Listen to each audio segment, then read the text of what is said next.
et bienvenue parmi les Digital Doers, le podcast de ceux qui font le e-commerce. Aujourd'hui, nous allons parler alimentation et praticité. Dans Novispeed, qui n'a pas rencontré une situation lors de laquelle il était difficile de prendre un repas? Pour en parler, j'ai le plaisir de recevoir aujourd'hui Anthony Bourbon, le fondateur de Feed, F2ED. Sa promesse, des barres et poudres nutritionnelles pour une alimentation pratique, économique, saine et équilibrée. Bonjour Anthony, avant de commencer, pourrais-tu te présenter en quelques mots?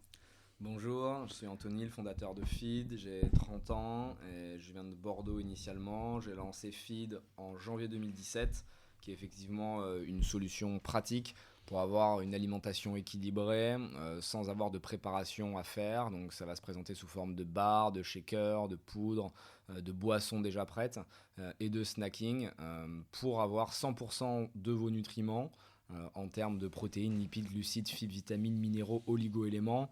Mais au-delà de l'apport très pragmatique et fonctionnel du produit, c'est aussi la possibilité de rejoindre une aventure qui est assez... On va y revenir.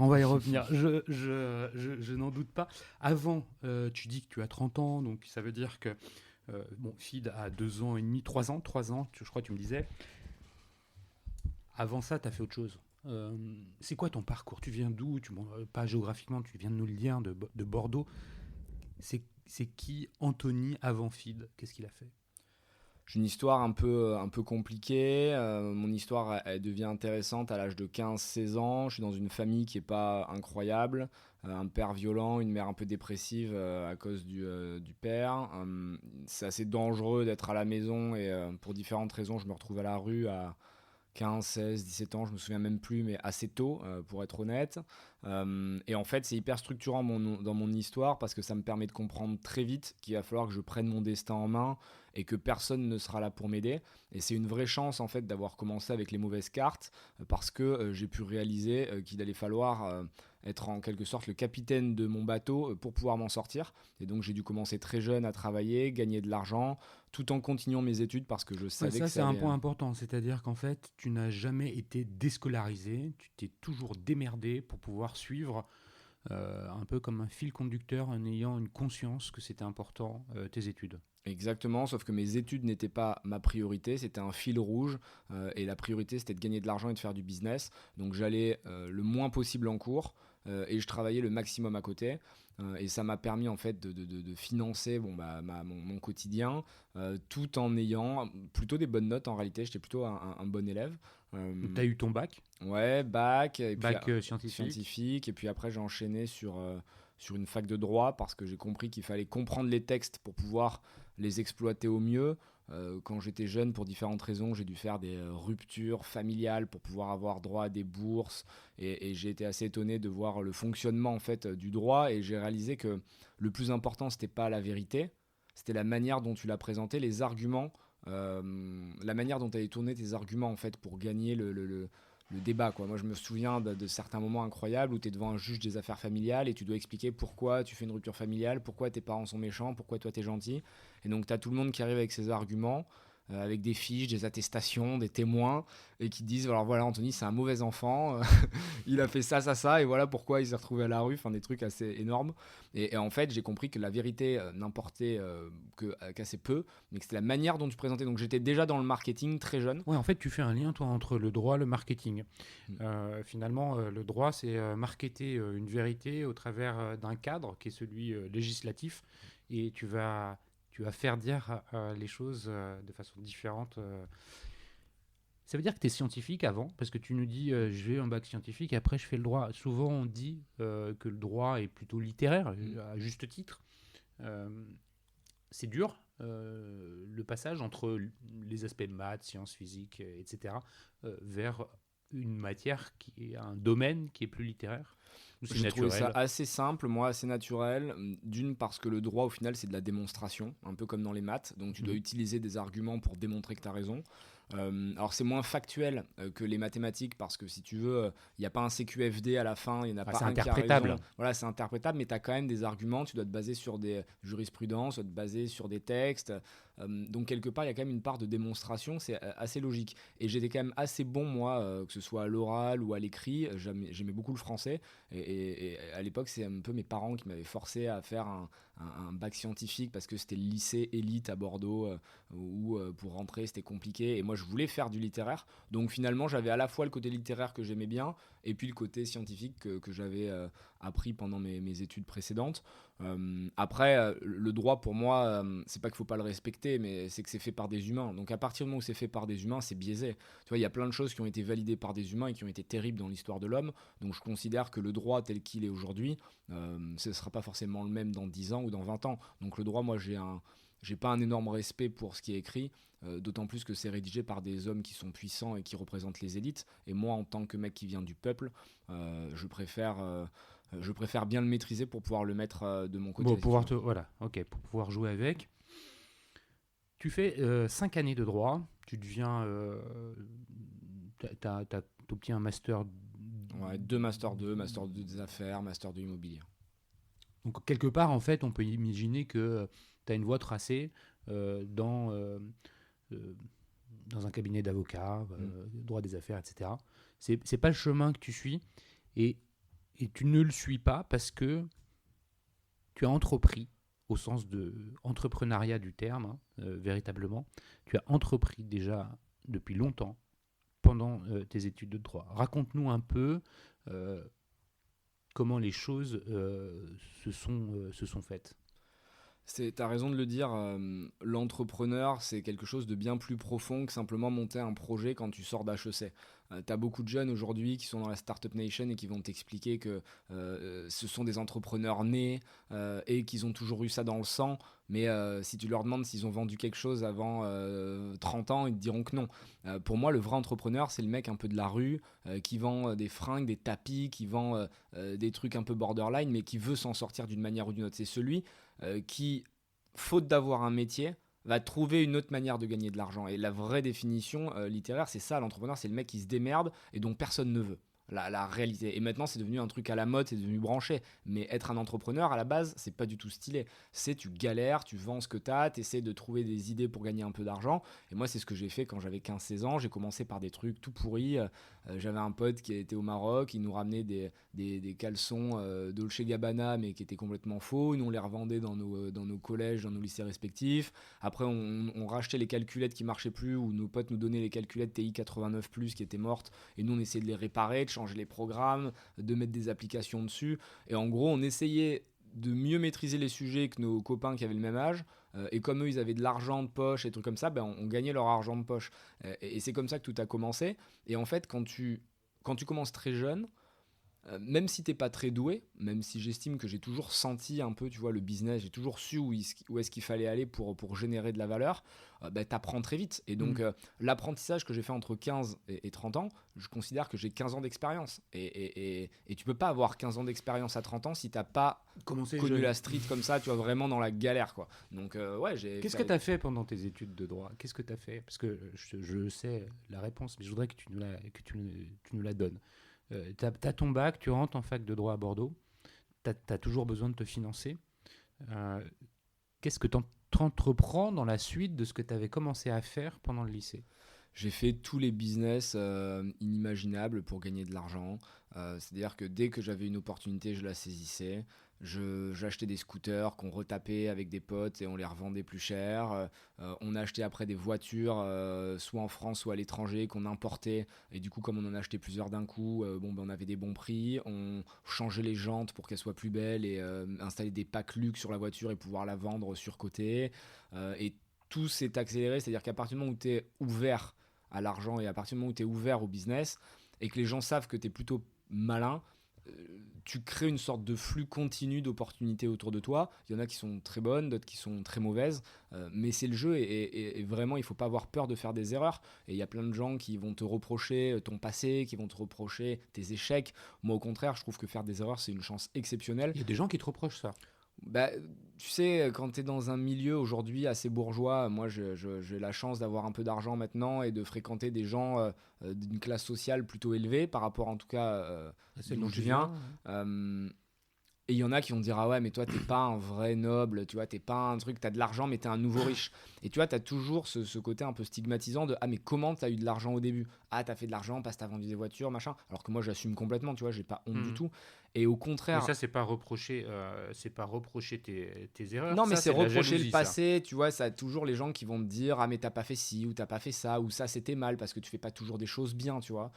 Mais ce que je veux dire c'est que peu importe les erreurs que tu as pu faire dans ton passé. Mhm. Ce qui compte, c'est l'homme ou la femme que tu es en train de devenir, ce que tu es en train de créer, de générer. C'est pour ça que moi, quand je recrute, je regarde même pas le CV des personnes, je ne leur demande pas de m'expliquer tout ce qu'ils ont pu faire avant. Je regarde juste est-ce qu'ils sont motivés, déterminés pour changer et pour mettre un impact immédiat sur leur avenir.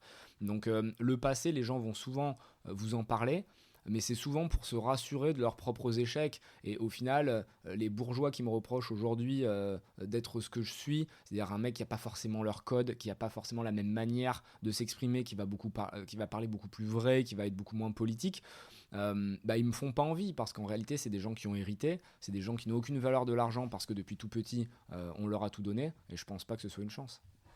Ça, je veux te dire, c'est l'expérience qui parle, hein. On le sent que tu as éprouvé tout ça. Je reviens quand même sur ce que tu faisais pendant ton droit.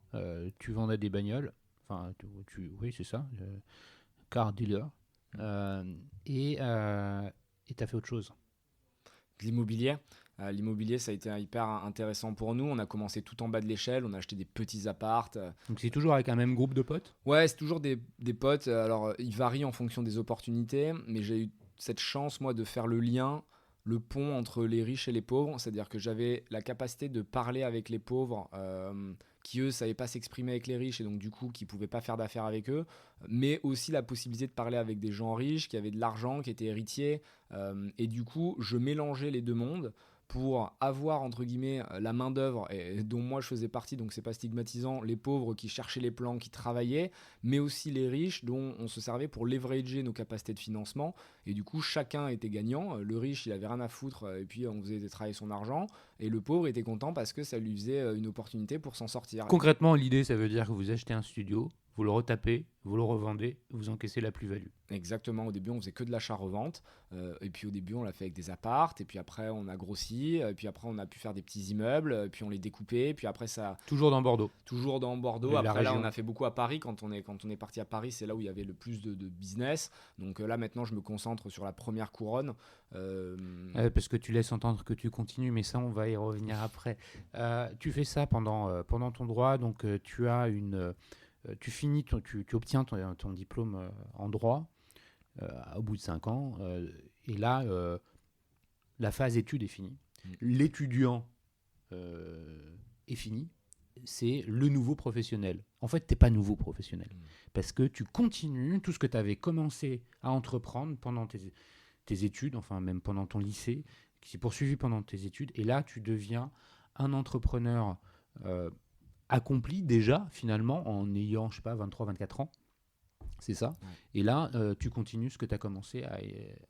Ouais, c'est ça. Je considère que les études, c'était un passage obligé. J'aime pas du tout le système de l'éducation nationale. Je pense qu'il est bancal et qu'il va être amené à être retravaillé en profondeur parce que on n'attend pas des gens qu'ils aient une réflexion. On veut juste qu'ils apprennent par cœur. On veut leur bourrer la tête de toutes les matières. Ils n'ont pas de choix à faire. Ça se base pas sur où est-ce que eux sont bons, où est-ce qu'ils veulent se développer. Ça tient pas compte de la passion.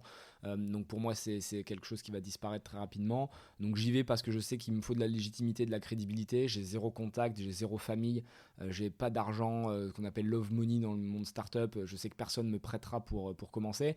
Et si j'ai pas des diplômes, ça va pas marcher parce que les gens qui vont devoir me prêter de l'argent, que ce soit les venture capital, donc les fonds d'investissement, les banques, la BPI et compagnie, les gens qui sont à la tête de ces institutions, ce sont des gens qui ont fait des grandes écoles. Donc si j'ai pas la capacité de faire le caméléon et de leur renvoyer via un miroir assez classique social ce qu'eux attendent de moi, ça marchera pas. Donc je le fais mais je n'y crois pas, et du coup quand je finis mes études je suis surtout soulagé quoi. Je suis soulagé parce que je vais pouvoir faire du business à temps plein sans aller faire un TD tout pourri dont tout le monde se fout 2 fois dans la semaine, quoi. Donc vraiment, je me sens libéré et c'est là que je peux lâcher un peu les watts parce que je peux partir plus à l'étranger, parce que j'ai pas des rendez-vous. Tu fais quoi concrètement en fait pourquoi tu pars à l'étranger? Parce que les business très rapidement ont créé un flux d'opportunités autour de nous. Et, Donc les business, nous, c'est-à-dire que tu es toujours avec tes potes? Toujours un groupe de être potes? avec du monde. Et il y en a qui vont avoir des plans en Espagne, d'autres qui vont avoir des plans en Turquie. Les plans, c'est sur. On est toujours sur 2 activités, voiture, immobilier. On est hyper ouvert, hein, honnêtement. Nous, on prend dès qu'il y a de l'argent et qu'il y a un truc à faire, on y va. Donc, la plupart du temps, c'est effectivement de l'immobilier. Ça va être de l'achat de voiture, ça va être de l'achat de terrain, de l'achat de matières premières. Ça va être acheter des boîtes de nuit, des trucs qui sont complètement divers et variés. Et il y a des fois, on fait des très mauvais coups. C'est-à-dire que parfois, on perd tout notre argent, on est dégoûté. Mais en fait, c'est hyper important de ne pas avoir peur de l'échec. Et moi, je pars du principe que jusqu'à 25-27 ans, je peux me permettre de faire n'importe quoi. Parce que dans tous les cas, ce sera une expérience. Donc, j'ai zéro limite. Pourquoi après, c'est plus une expérience? Parce que je considère que passer, allez, 25-27, peut-être pas, mais je m'étais dit 30 ans à la base. Mais dans les faits, j'ai un peu calmé à 25-27.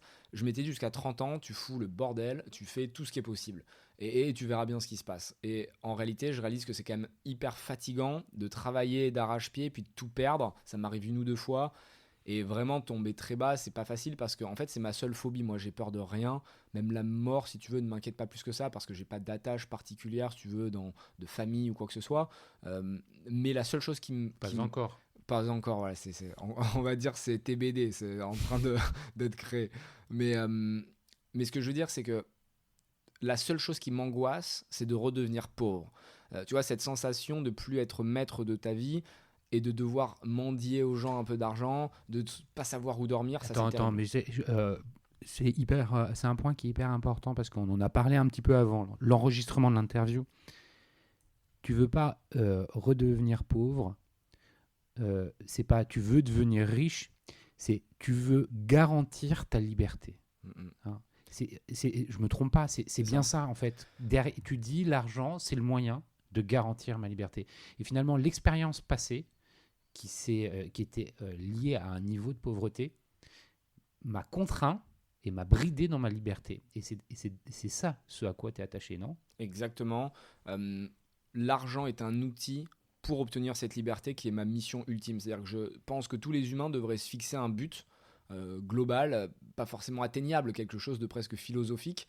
Ça peut être le bonheur, ça peut être la liberté. Et moi, c'est la liberté.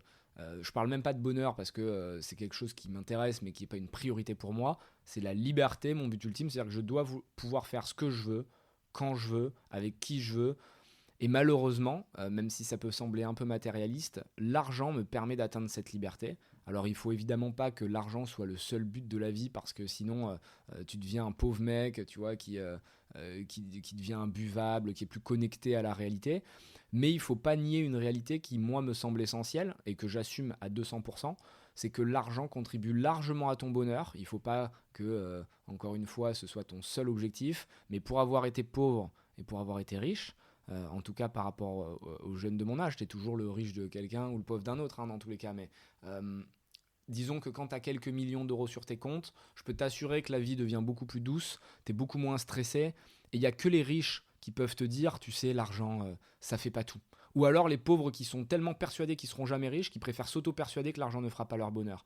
Mais en fait, c'est pas les mêmes problèmes. Moi, je me souviens de problèmes quand j'étais pauvre, c'était comment je vais finir le mois, comment je vais manger. C'est comment je vais payer mon loyer. Et en fait, cette pression, cette charge émotionnelle de te dire comment est-ce que je vais remplir mon estomac, tu ne peux pas la comparer aux problèmes des riches. Les riches, ils vont te dire, nous aussi, on a des problèmes, nous aussi, on n'arrive pas à trouver l'amour, ou nous aussi, on a de la pression avec nos salariés, ou nous aussi, tu sais, notre maison, on paye des impôts. Ouais, mais il n'y a rien de structurant, il n'y a rien de vital, en fait. Alors oui, les riches vont dire, nous aussi, on a des maladies. Ouais, mais si t'es malade, tu peux te payer des meilleurs médecins, tu peux te payer des meilleurs hôpitaux. En fait, tu es en train de parler de la pyramide de Maslow. Hein. Ouais, c'est une évidence pour moi. Les gens qui te disent l'inverse, c'est qu'ils n'ont jamais eu d'argent ou alors c'est qu'ils ont toujours eu de l'argent. Tu vois. Comment aujourd'hui, je fais juste une parenthèse, après on reviendra sur ton parcours et puis on va passer sur Feed. Comment tu l'emploies, l'argent que tu possèdes aujourd'hui? Hyper chichement, c'est-à-dire que j'ai... dans ma tête, c'est un modèle assez classique, hein, c'est pas moi qui l'ai inventé, mais 3 phases pour pouvoir maîtriser ton argent. Il faut le gagner, c'est la phase 1. 2, l'économiser. Tu as des gens qui gagnent beaucoup mais qui sont incapables d'économiser. Et 3, l'investir. Si tu ne maîtrises pas ces 3 leviers, tu ne pourras jamais avoir une belle indépendance financière. Il y a plein de footballeurs qui ont gagné énormément d'argent, ou des stars du cinéma, ou des chanteurs, ou je sais pas quoi, qui ont énormément réussi l'étape 1, qui ont loupé l'étape 2 et l'étape 3. T'en as qui ont réussi l'étape 1 et 2, mais qui n'ont pas l'étape 3, et comme l'argent a un coût et que l'argent se dévalue, ne peuvent pas, ne peuvent pas ne plus travailler, parce qu'ils sont obligés de constamment générer du revenu, parce que leur cash flow est négatif. Et moi, l'objectif, ça a été dès le début de maîtriser ces 3 étapes. Donc, je me suis beaucoup formé, j'ai lu beaucoup de livres, j'ai écouté beaucoup de podcasts, j'ai parlé avec beaucoup de gens qui avaient réussi. C'était une obsession pour moi. Par exemple, je ne lis jamais un livre, je lis pas de roman. Ça ne m'intéresse pas parce qu'une histoire, je m'en fous. Moi, ce qui m'intéresse, c'est savoir comment les gens ont réussi, comment ils ont échoué pour pas reproduire leurs erreurs. Donc, ça peut passer par les films aussi. Tu vois, tu peux regarder des grands films qui vont retracer la vie de telle ou telle personne. Et si tu analyses bien les choses, la réalité, c'est que les échecs viennent toujours à peu près du même endroit. Les échecs, c'est toujours parce que tu as trop dépensé, parce que tu es tombé dans l'alcool, dans la drogue, ou que tu t'es entouré des mauvaises personnes. C'est toujours les mêmes échecs que tu reproduis. Ça, tu les reproduis pas, donc j'imagine que tu as une vie saine. Mais aujourd'hui, t'es pas en train... quand je te demande comment tu emploies ton argent, oui, donc tu l'as écrit, tu l'as bien dit, mais dans ta vie de tous les jours, ça a changé quelque chose d'avoir de l'argent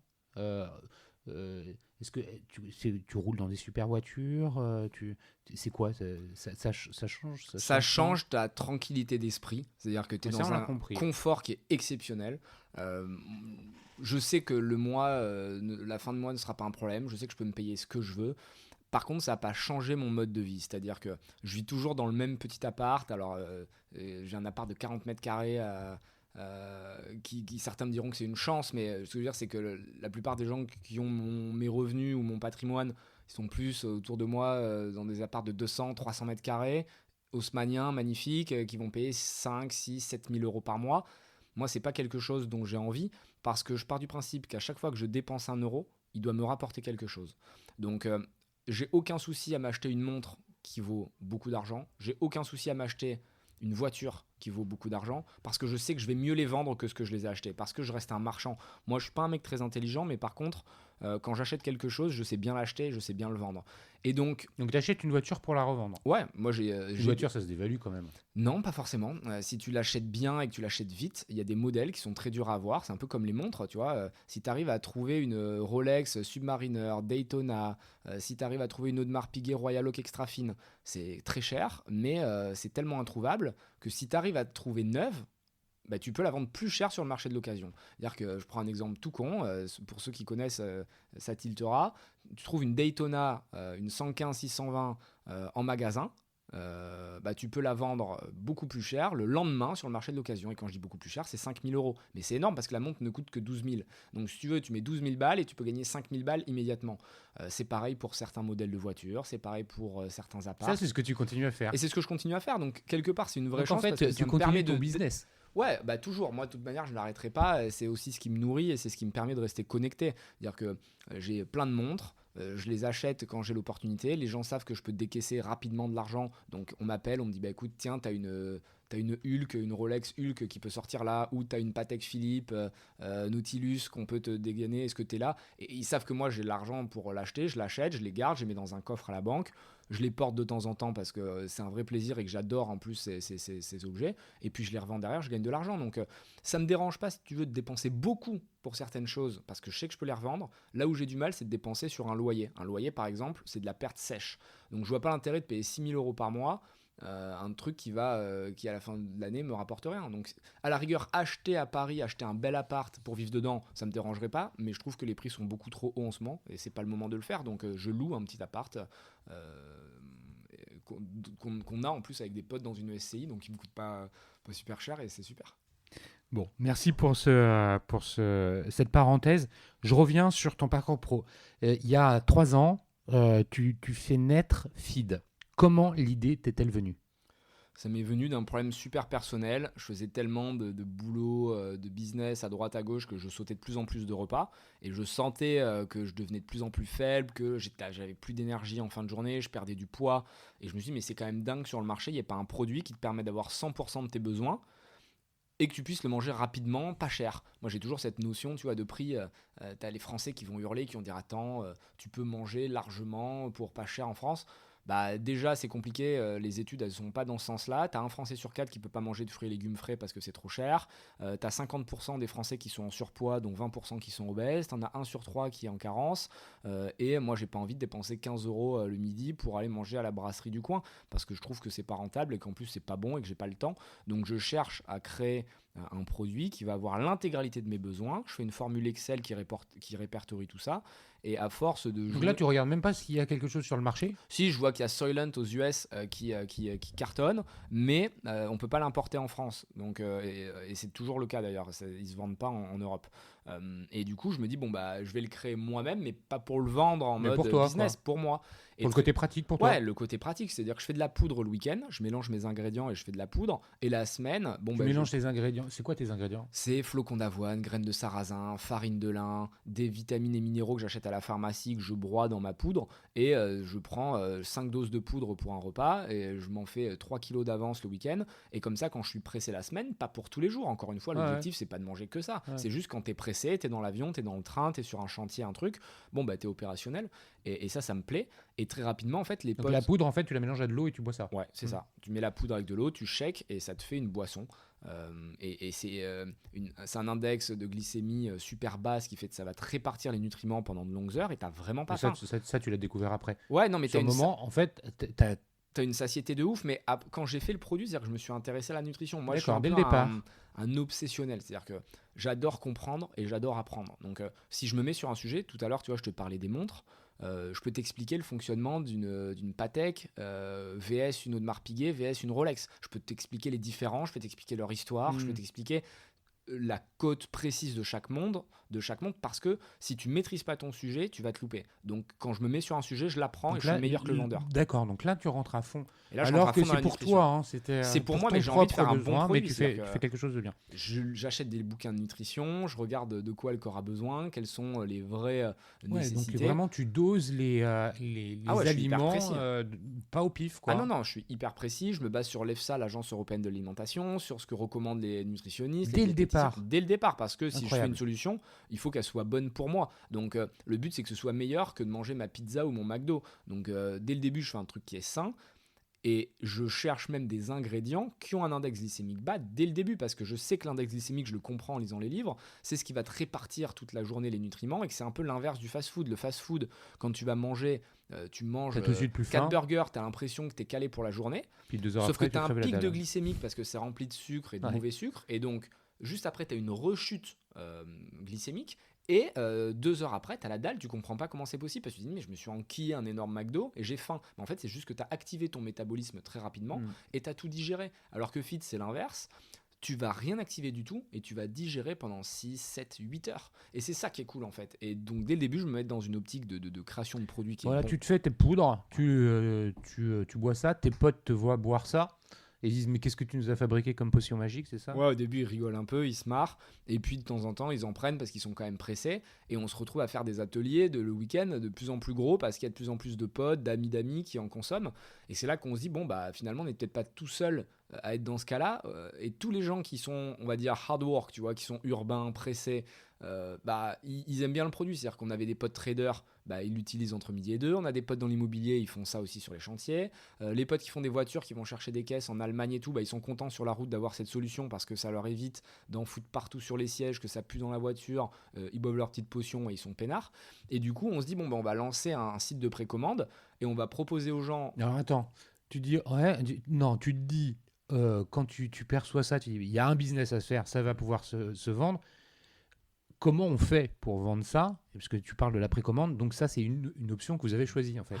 C'est de se dire quoi? C'est Kickstarter? C'est quoi? C'est-à-dire que avant de me lancer dans un business, je veux toujours l'A/B tester. C'est-à-dire que quand j'achète une montre, avant de l'acheter, maintenant je m'y connais donc je n'ai plus besoin de le faire, mais au début ce que je faisais, c'est que je faisais semblant de revendre la montre je piquais des photos par exemple sur internet d'une montre et je faisais comme si je la détenais, comme si j'étais vendeur et je la vendais. Et je regardais si des gens étaient prêts à m'appeler pour me l'acheter. Et si je voyais qu'il y avait plusieurs personnes qui m'appelaient en disant je suis intéressé, je veux la voir, ben là j'achetais réellement la montre et après j'allais voir les personnes qui m'avaient appelé. Ouais, C'est-à-dire que je me faisais intéressant. une liste Ouais. de précommandes si tu veux. Et j'ai toujours fonctionné un peu comme ça.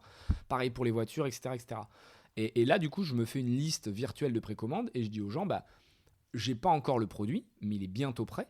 Est-ce que vous seriez prêt à prépayer pour l'avoir dès qu'il sera disponible? Et ça, tu dis à ces gens, par quel canal? Comment tu fais pour dire Alors, à je ces gens? crée tout d'abord des réseaux sociaux classiques, Instagram et compagnie. Et Insta, c'est ce qui me permet de faire comprendre le produit. C'est-à-dire que je mets le produit dans une situation où en un coup d'œil, tu comprends l'intérêt. Là, le nom feed est déjà existant? Ouais, là, j'ai mis feed, mais j'ai rien protégé. Si tu veux, c'est à l'arrache, hein. Je l'ai fait vraiment en mode, euh, on va dire, gros hacker. Donc, il n'y a rien qui est légal. Il n'y a pas une société qui est créée. C'est à l'arrache. Et je mets des produits dans des situations. Je mets une bouteille blanche et je vais mettre une bouteille blanche sur un bureau de trading pour faire comprendre que c'est pratique pour les traders. Ou je vais la mettre sur un télésiège au ski à la main pour faire comprendre, bah, plutôt que de payer 20 balles ta barquette de frites et de faire la queue 25 minutes en haut des pistes, bah, tu bois ta bouteille sur le télésiège et tu peux continuer à profiter de la puff toute la journée. Si tu veux, enfin, tu vois, que des trucs hyper factuels. Mise en situation. Mise en situation. Et après, je fais un site, je code un site. Je me souviens, en une nuit, j'avais commencé par Squarespace. C'était un site américain qui n'était pas du tout adapté au e-commerce parce que c'était plus des templates, tu vois, design, on va dire, site qui était vitrine mais pas d'achat. Et du coup, je lance ce truc de précommande et il y a plein de gens qui achètent. Et en très peu de temps, je crois un mois, il y a 10 000 repas précommandés. Waouh! Parce qu'on fait une bonne communication. Mais là tu as ces 10 000 commandes. Et mais t'es un peu dans la merde parce qu'il faut les Ouais. industrialiser derrière. C'est pas dans ta cuisine que tu vas aller faire ta poudre. C'est clair. Et dès le début, quand je sens qu'il y a de l'attraction, j'industrialise le concept immédiatement. C'est-à-dire que c'est comme dans l'immobilier, moi ça m'intéresse pas d'acheter un appart. Quand je fais de l'immobilier, j'aime acheter le terrain et faire pousser l'immeuble dessus parce que je sais que c'est là que je gagne beaucoup. Ou au pire, j'achète un immeuble, je vais acheter un immeuble dégueulasse, tout défoncé, où je vais pouvoir faire des travaux, surélever, découper les apparts, où je vais pouvoir gagner de la surface, je vais créer de la valeur. Là c'est pareil, je veux créer un truc qui soit solide et donc je vais direct chercher des industriels, ce qu'on appelle des copackers, qui vont pouvoir créer mon produit parce que je sais que quand je fais quelque chose... Comment tu fais pour les trouver? Tu les connais? Non, je les connais pas, mais là, Et comment tu sais qu'ils existent? Google, je me dis, il y a bien des mecs qui sont capables de faire de la poudre d'une manière ou Mais d'une parce autre. que tu sais, je t'enquiquine avec ces questions, mais parce que quand tu le racontes forcément un peu vite aujourd'hui, on a l'impression que c'est magique, quoi. Tu dis, tiens, bah voilà, j'ai besoin Non. d'un industriel qui fait de l'emballage pour feed et tu trouves. En fait, c'est pas comme ça. Tout à Non, fait, t'as ça raison. marche. T'as raison, il faut que toi, tu comprennes ce dont tu as besoin. Donc, ce que j'ai fait, c'est que j'ai pas tapé industriel, poudre, machin. Je me suis posé et je me suis dit, qui est le plus proche de mon secteur? Et j'ai réalisé que c'était les produits de régime. Et donc, j'ai cherché qui étaient les fabricants de produits de régime. J'ai passé des commandes chez des concurrents, j'ai regardé parce que tu sais, les mecs ils laissent toujours traîner des indices sur le logisticien, puis après j'appelais le logisticien pour savoir qui est ça. Enfin, je me suis débrouillé pour savoir. Ouais, t'as fait ton enquête. J'ai fait mon enquête et j'ai réalisé qu'en fait il fallait que je me rapproche des gens qui fabriquaient les produits de régime et que ces produits de régime là, bah, il fallait que j'aille leur vendre que c'était terminé. Et donc ces mecs là, j'ai fait le truc classique un peu Donc, beau. ces mecs-là, c'est l'industriel. L'industriel. Mais ça, Je les ai appelés, je leur ai Ouais. dit écoutez, il faut que je vous rencontre, j'ai un méga projet. Alors là, le mieux c'est de se faire passer pour quelqu'un d'autre parce que si tu leur dis je suis un start-upper et j'ai une super idée, personne t'écoute. Donc tu dis que tu travailles pour un grand groupe ou un truc comme ça et tu fixes un rendez-vous, les mecs sont contents. T'arrives avec une grosse caisse, une grosse voiture, grosse montre, beau costume pour, tu vois, impressionner. Faut montrer, c'est horrible à dire, hein, ça fait hyper matérialiste, mais c'est une réalité. Si tu montres pas que tu es un potentiel client intéressant pour eux, ils vont pas te parler parce qu'en fait ils ont des lignes de production qui sont assez grosses et si tu leur dis que tu vas vendre 2000 bouteilles, ils te ferment la porte immédiatement. Donc moi je survends le truc et tu dois leur transmettre de l'énergie en leur disant bon voilà, moi j'ai un projet, ok, je viens vous voir, je vous dis que c'est pour un produit de régime mais c'est pas pour un produit de régime. Tu leur prépares une belle présentation, un beau deck et je leur dis moi je suis persuadé qu'il y a un marché, voilà les chiffres que j'ai pu Et récolter. là, tu sors du bois, tu dis que Ouais, et là, t'annonces la couleur. T'es pas un gros industriel. Là, tu annonces la couleur, mais tu vois, si t'es courageux, que tu as de l'énergie, que tu as de la volonté, ils écoutent, tu vois. C'est comme moi, honnêtement, sur LinkedIn, je reçois tous les jours peut-être 50 messages de gens qui me disent je veux que tu investisses dans ma boîte. Bon, bah, celui qui me contacte un peu différemment et qui me dit, je sais pas, qui me raconte un truc rigolo où je vois qui s'est intéressé à ma vie ou qui s'était intéressé à la manière dont je fonctionnais, bon, ben là, ça me parle. Tu vois, il y a un mec, c'est hyper marrant, il m'a fait une vidéo l'autre jour. Parce que je sais plus, dans un podcast, je racontais que j'avais une organisation sur mon calendrier où j'avais les rendez-vous le mardi après-midi, le jeudi après-midi de telle heure à telle heure.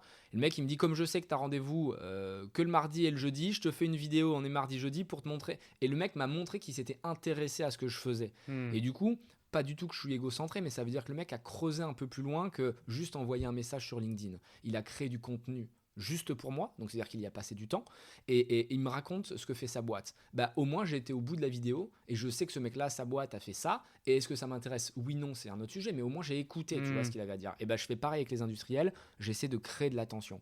Et quand je leur dis, moi, je suis chaud et je suis déterminé, je vais y arriver, et comme je crois dans mon projet, j'avance avec mes fonds propres la première production, je vous demande rien, si ce n'est que de créer ma poudre.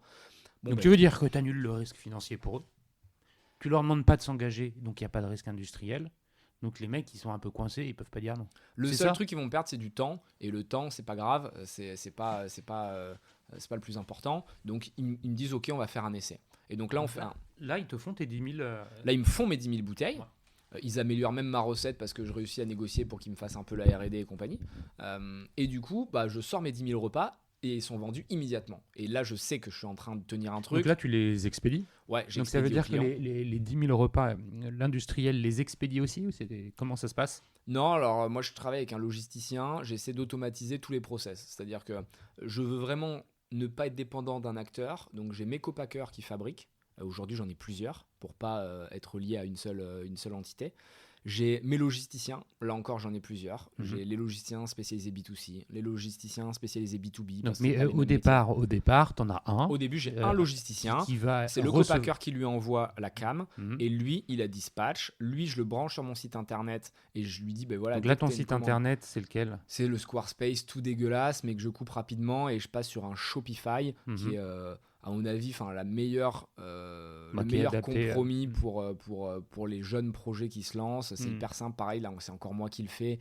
T'as pas besoin d'avoir des connaissances, tu lis 2-3 forums et tu te formes. Là, tu bidouilles ton site. Le site, ouais. Je bidouille le site et je le connecte au logisticien. Et tu vends, attends, parce que c'est un business qui est recurring et c'est pas comme si tu lances un produit high-tech nouveau, tu as besoin de précommande et puis les consommateurs le reçoivent, l'essayent, et par d'éventuels commentaires ou d'éventuels effets de buzz vont convaincre d'autres de l'acheter.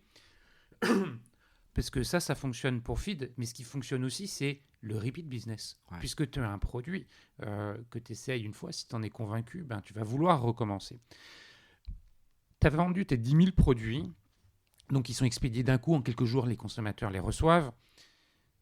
Qu'est-ce qui se passe ensuite ? Comment tu capitalises sur le fait que tu aies livré ces 10 000 premiers produits? Déjà, j'écoute les feedbacks des clients, c'est super important. Faut savoir que le client a toujours raison. Et pour moi, c'est une chance incroyable d'avoir ces 10 000 early adopters, puisqu'ils vont me permettre de challenger le packaging, l'UX, donc l'expérience utilisateur, le goût, la communication. On va améliorer les messages.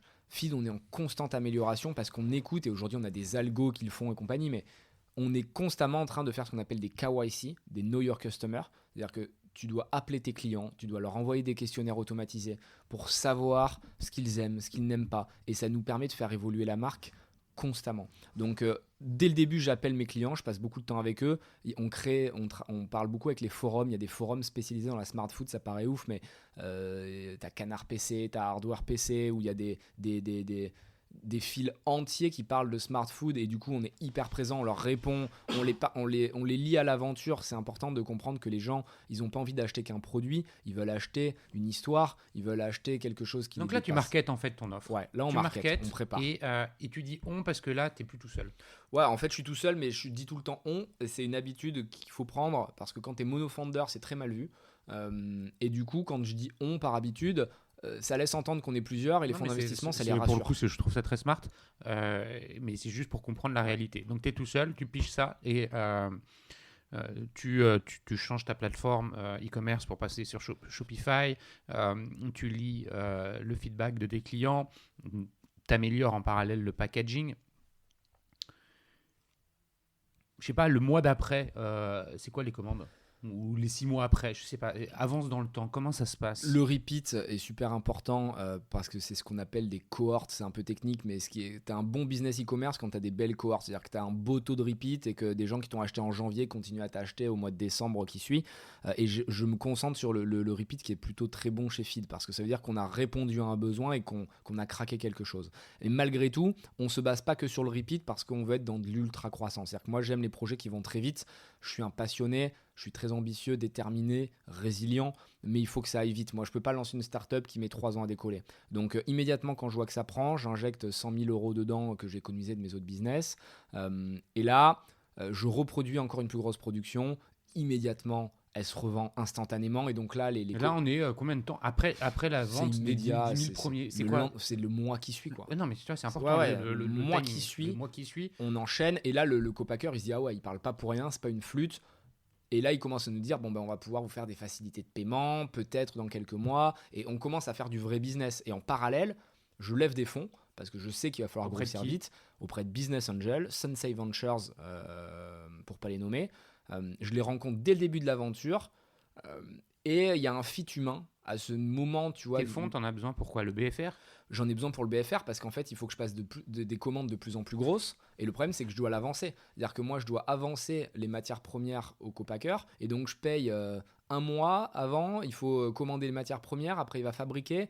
Moi, je vais vendre, mais je ne vais pas forcément vendre immédiatement, avoir le cash immédiatement. Donc, j'ai un delta qui est assez long. Et si je veux pouvoir grossir, il me faut du cash. Okay. Donc, je lève 500 000 euros auprès de Business Angel qui n'ont aucun chiffre. Là, et là, on est quoi 3 mois après le lancement des 10 000? Là, on est en janvier 2017. Tout ça en parallèle. Janvier 2017, c'est 3 mois après la vente des 10 000 premiers. Ouais, c'est le mois d'après. C'est le mois d'après. C'est le mois d'après. Voilà, le mois janvier. Un mois après, tu livres 500 000. C'est ça. Et donc là, je lève 500 et là, j'accélère et là, je vais voir les copackers. Et là, tu distribues toujours au travers de ton site et tu fais de l'acquisition par Insta, par les réseaux sociaux. Ouais, c'est quoi dès que j'ai les 500 000 euros d'acquisition? Dès que j'ai les 500 000 euros, je fais de l'acquisition en mode violent. C'est-à-dire que je prends 500 000 euros, je mets 500 000 euros en acquisition.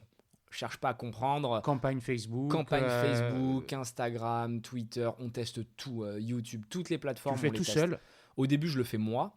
J'apprends, tu vois, c'est pas très compliqué en vrai. Non, c'est pas que c'est compliqué, c'est qu'il y a quand même un niveau d'expertise à connaître qui nécessite du temps pour l'atteindre et qu'après c'est time consuming, la gestion des campagnes. C'est pour ça que je te pose la question. Non, mais tu as raison, c'est hyper intéressant et c'est-à-dire qu'il faut de suite discloser quelque chose, c'est que quand je raconte l'histoire, ça paraît facile, mais faut vous mettre à ma place, c'est-à-dire que je dors 3 heures par nuit là, à cette époque. Je suis bien conscient du truc. Je dors 3 heures par nuit, je ne fais rien d'autre, c'est-à-dire que je n'ai pas de week-end, je n'ai pas de famille, je n'ai pas d'amis, je sors pas en boîte, je ne fais que ça.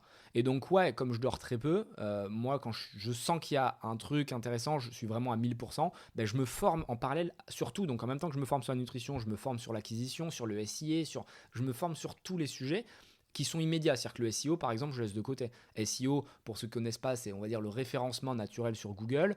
Mais ça va mettre 6 mois à s'implanter parce que les algos de Google mettent du temps à comprendre. Il faut que ton contenu soit... Il faut que le contenu soit quali, etc. Donc ça, je m'en fous, je laisse de côté. Je fais que du SIA. SIA, ça veut dire que tu payes pour apparaître dans Google dans les top résultats tout en haut. C'est un système d'enchères assez classique. Et si tu payes plus que ton concurrent, bah, tu es devant lui. Bon, bah, moi, je paye pour... C'est pour le mot, je sais pas, solution nutritionnelle ou alimentation rapide, pour ces mots-clés, c'est une requête, on va se positionner, on va payer pour être le premier à sortir dans les résultats. Exactement. Et donc, je me concentre sur ces trucs qui sont effectifs immédiatement. Et là tu as un taux d'acquisition qui est fort Et là, l'acquisition, ça cartonne parce que c'est un produit qui est nouveau. On a un bon branding, franchement, qui est stylé. On fait le pricing, comment tu le fais? Pricing, je veux que ce soit le moins cher possible. C'est-à-dire que moi, je veux faire un produit mass market. Je veux pas faire un truc pour les élites bourgeoises. Je veux que tout le monde puisse manger. Un peu comme Free qui est débarqué avec ses offres téléphoniques à l'époque qui ont pété le marché. Nous, on veut péter le marché aussi. On veut que ce soit moins cher qu'un sandwich. Donc, c'est entre 2,50 et 4 euros le repas complet. Qui t'apporte mais t'achètes pas à l'unité, t'achètes plusieurs repas. Sur le site, c'est 12 repas minimum. Mm-hmm. Et ça nous permet, nous, tu vois, de diluer un peu les frais d'envoi, de logisticien. Parce que si là, tu as un taux de marge marge qui est confortable ? Non, au début, on commence, on sait qu'on n'est pas rentable et que c'est le volume qui nous permettra d'être rentable. Il ne faut pas avoir peur de perdre de l'argent, c'est aussi pour ça qu'on lève. Il faut aller vite, il faut tuer le marché. La rapidité, c'est immédiat et c'est le plus important quand tu es une startup. Il faut endormir le marché, il faut l'asphyxier. Donc ça, c'est ce que tu fais en mettant 500 000 balles sur l'acquisition, c'est-à-dire enfin quasi, j'imagine. Tu mets sur l'acquisition beaucoup. Ouais. Tu multiplies ta base de consommateurs. Ah bah ouais, non mais chaque mois je fais plus de x2 de chiffre d'affaires. C'est colossal. C'est-à-dire quand je ressors les chiffres, c'est exceptionnel. Aujourd'hui, on n'est plus dans ce type de métriques parce que forcément on fait des millions chaque mois, donc c'est compliqué. Mais au début, c'était n'importe quoi. On a asphyxié le marché, c'est-à-dire qu'il y avait 2 concurrents qui existaient rien qu'en France, les 2 sont terminés depuis. Et pourtant, ils existaient avant nous.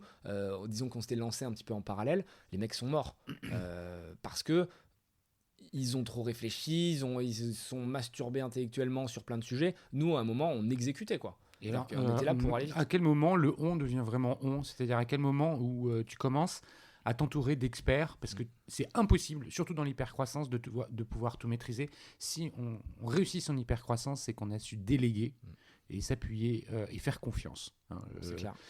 À partir de quand tu commences à recruter ? Je commence à recruter. Le premier recrutement, c'est Joachim, un stagiaire qui aujourd'hui a un super rôle chez Feed. Donc c'est une belle histoire aussi parce que il faut renvoyer des valeurs humaines aussi à tes équipes et c'est un travail en commun. Il n'y a pas de réussite seule, comme tu le disais.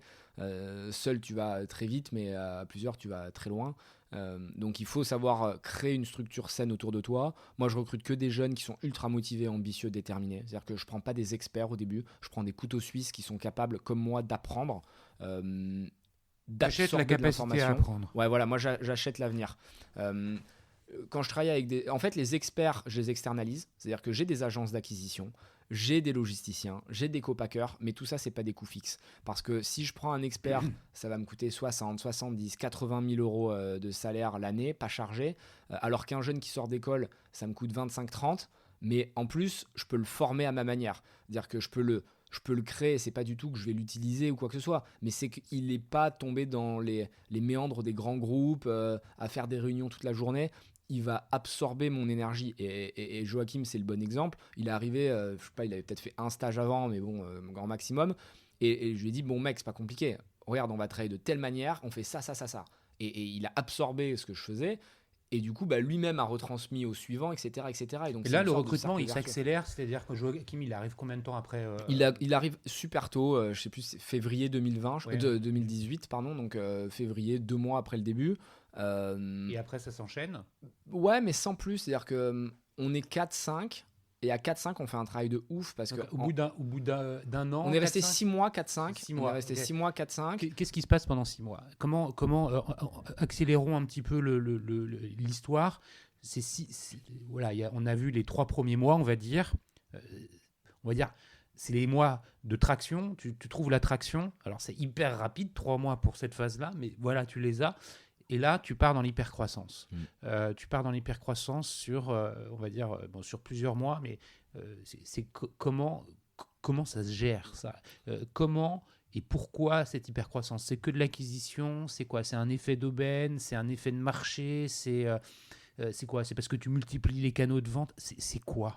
C'est un mélange de tout ce que tu as cité, principalement de l'acquisition parce que le awareness, c'est important, c'est-à-dire il faut se faire connaître. Quand tu es une marque qui n'existe pas, il faut réussir à ce que les gens parlent de toi. Nous, on utilise des techniques marketing classiques, on va même générer des buzz, des bad buzz, des good buzz, parce qu'on sait qu'au final, il faut un produit clivant. Il y a beaucoup de gens qui vont dire « Ah, Feed, ils ont eu plein de bad buzz, ils sont nuls ». Mais en fait, ce que les gens ne comprennent même pas, c'est que le bad buzz est intéressant pour nous. Parce que quand il y a des gens qui nous insultent et qui parlent de nous sur Twitter en disant qu'on est des gros cons, on est dans les top Twitter, dans les top machins, et puis on remonte organiquement sans dépenser un euro. Et l'intérêt de Feed, c'est que le produit est clivant par nature. Donc c'est un repas complet dans le pays de la gastronomie. Et tu as toujours ceux qui vont te dire c'est honteux qu'en France on mange de la poudre, on est des esthètes, on est censé manger entrée plat dessert, persuadés que leur foie gras... t'as des super ambassadeurs finalement. Non mais voilà, et en fait, eux, quand ils parlent de nous et qu'ils nous descendent, ils vont nous descendre auprès de 10 personnes, mais il y en a forcément une dans les 10 qui va se dire « Ah mais quand même c'est pratique ce truc, moi quand je fais de la route ou que je suis dans les trains ou que je travaille dur, il va jamais leur avouer, tu vois, mais il va quand même en acheter sur notre site. Et du coup, nous, on est content que les gens crient, se plaignent, hurlent et veuillent notre mort. Il faut savoir que Feed, on est une startup qui reçoit des menaces de mort, d'accord. On reçoit des menaces de mort assez régulièrement de gens qui nous disent, enfin moi plutôt, tu vois, à titre perso, comme c'est moi aujourd'hui qui suis entre guillemets le porteur du projet, disant t'es un enfoiré, on va te tuer parce que tu veux corrompre la France ou je sais pas quoi. T'as des Non, je reçois des trucs de ouf, moi je reçois des trucs de religieux, de gens qui adorent la bouffe, des trucs incroyables. Et j'adore ça. Et ça me montre que je suis en train de toucher un truc qui est bon parce que c'est Schopenhauer qui disait toute innovation passe par 3 stades. Elle est d'abord ridiculisée, puis violemment combattue, avant d'être considérée comme ayant toujours été évidente. Et c'est exactement ce qu'on démontrait avec Feed. Au début, tout le monde se foutait de nous, en rigolant, mais ça marchera jamais, vous êtes des blaireaux, machin. Là, ils ont vu que ça fonctionnait, qu'on faisait des millions d'euros de chiffre d'affaires, ils ont combattu. Là, ils ont vu qu'on est passé à des dizaines de millions. Donc là, ils sont en flip complet. Et c'est en train d'être considéré comme ayant toujours été évident, parce qu'en fait, quand tu réfléchis, on donne bien du lait maternel, du substitut de lait maternel en poudre au bébé. Et ça choque personne, alors que le bébé, il est à l'étape de sa croissance où il est le plus fragile. T'es fort. T'es fort. Non, mais c'est vraiment un argument béton. T'es très fort. Dis-moi, donc, cette hypercroissance qui s'enchaîne très rapidement après que tu lances ton business, c'est peut-être même un cas d'école, une hypercroissance qui part comme ça. Je reviens sur les canaux de distribution, parce que je sais qu'aujourd'hui, tu es distribué ailleurs. Je peux te trouver chez Monoprix juste à côté, ailleurs que sur ton site internet. Est-ce que c'est quelque chose qui rentre dans le plan, qui est mis en œuvre dans les 6 mois qui suivent le lancement, ou ça vient encore après, et que cette hypercroissance sur, on va dire, les 6 mois qui suivent, les 3 premiers, elle est exclusivement digitale? Ça part vraiment du digital. C'est Internet qui nous permet d'avoir cette croissance extrême parce que le offline, ce que j'appelle le offline, donc la grande distribution, ça demande des moyens beaucoup plus traditionnels et donc beaucoup plus longs à mettre en place, du référencement, il faut des vendeurs qui aillent pousser les produits. Ça ne nous permet pas de croître très vite, mais néanmoins, on sait qu'à un moment, ça va nous servir et qu'il faut maîtriser la grande distribution. Et dès le début, ça fait partie de mon plan. Il se trouve qu'on est opportuniste et qu'on fait une rencontre incroyable à Madi Keynote avec Cécile Guillou, qui est la DG de Franprix, qui adore le produit, on a un bon fit. Et là, de suite, elle nous dit, il faut qu'on se rencontre, on lui pousse les produits, ça se passe bien, on fait un test dans 50 magasins, et l'histoire s'emballe en parallèle. Tu vois, le offline devient notre deuxième jambe. Ça, c'est en février-mars, c'est hyper rapide. Février-mars 2018, donc 2-3 mois après le début. C'est hyper rapide. Mais on enclenche tout, c'est-à-dire qu'en fait, quand tu es une start-up, moi, je simplifie le débat. Maintenant, j'investis beaucoup dans des projets en tant que business angel, et on me demande souvent, est-ce que tu penses qu'on fait ça ou comme ça ? Je dis, il faut arrêter de se la branler en mode est-ce que ça c'est assez bien pour ma marque, est-ce que ci, est-ce que là. Tu as une opportunité business, tu la saisis. Quand tu es au début d'une aventure, tu dois taper sur tous les fronts. Et après, tu filtres. C'est-à-dire que si tu vois que ça marche mal, t'arrêtes. Si tu vois que ça marche bien, tu continues. Mais tu ne peux pas te permettre de dire oui, moi, ma marque, elle est trop premium pour faire ci ou pour faire ça. Ou non, je veux vraiment rentrer dans la tête des gens par le online. Et ensuite, ils comprendront. Enfin, le client, il est beaucoup plus basique que ça. Le client, il veut le produit facilement à côté de lui. Il veut des points de contact réguliers. Et les points de contact réguliers, ça passe par, oui, acheter sur Internet et te voir sur Facebook, Instagram, mais aussi t'avoir à côté du bureau, t'avoir à côté de la maison, t'avoir dans la station-service, t'avoir dans les coworking, t'avoir à la pharmacie, t'avoir dans les distributeurs, dans les salles de sport, etc. Tu finis 2018 sur quel bilan ? 2018, c'est la vraie première année pleine qui commence quasi à zéro. On fait 2 millions d'euros pour les métriques. On fait 2 millions d'euros de chiffre la première année. T'as combien de clients ? On a des dizaines de milliers de clients et surtout, ils sont hyper engagés. Ça veut dire que les mecs, ils parlent avec nous, ils viennent au bureau, ils commandent sur les réseaux sociaux. Est-ce que tu as déjà à ce moment-là, oublie aujourd'hui, à ce moment-là, est-ce que tu sais déjà, est-ce que tu as identifié les typologies de clients ? Ouais. On sait qui sont nos clients parce qu'on a parlé avec eux. On sait qui sont nos early adopters. C'est très simple. C'est des urbains la plupart du temps, des gens qui sont pressés, des gens qui sont entre 18 et 35 ans, qui ont plutôt de l'argent, contrairement à ce qu'on pourrait penser. C'est pas des gens qui sont dans la galère. On n'a pas du tout les mêmes clients que les produits régime, par exemple. Produits régime, c'est souvent low cost, en mode pas trop d'argent, et tu vois, ils croient à la magie de la pub. Oui, vous allez perdre 15 kilos en 2 semaines. Donc on va dire que c'est les gens qui sont pas très malins. Nous, on a plutôt des gens au contraire qui vont chercher à comprendre ce qu'il y a à l'intérieur du produit, qui vont regarder sur les sites internet, voir qu'on leur apporte un index glycémique faible. Et c'est super intéressant parce que ça veut dire qu'on a une communauté qui est éduquée. Et si elle est éduquée, ça veut dire qu'elle l'achète pas parce qu'elle s'est fait manipuler, elle achète parce qu'elle a compris l'intérêt du produit. Et donc on sait qu'on tient quelque chose de bon et de puissant. Donc là, dès le début, moi j'enclenche le mode levée de fonds. Et après avoir levé 500 000, 6 mois après, on relève 3 millions avec Otium. Donc là, t'es fin 2018. Même pas, on est en mai 2018 là. Ouais. Mai 2018, je relève 3 millions avec Otium, qui s'appelle maintenant Utopia, qui sont, on va dire, des spécialistes des marques, donc ils m'apportent quelque chose au-delà de l'argent. Tu vois, je pense que l'argent seul n'a pas d'intérêt. Et là, on continue à avancer, et la croissance est dinguissime. Et si tu veux, on met une telle énergie qu'en toute honnêteté, et c'est pour ça que le produit n'est pas le plus important, mais on aurait pu vendre des chaussettes, ça aurait fonctionné aussi, parce que tu crées un tel climat de guerre dans ta boîte. Mais quand je dis guerre, c'est une guerre positive, tu vois, d'énergie, d'ambition, de détermination, de passion, que tout le monde est à 200%. Et c'est pour ça qu'on écrase nos concurrents, parce que quand eux, ils travaillent une semaine, dans la même semaine, on a travaillé l'équivalent de 3 semaines. Donc, alors attends, je reviens, je comprends toute cette énergie qui est mise. Et pour pouvoir faire un truc aussi rapide, il faut forcément une dose d'énergie phénoménale.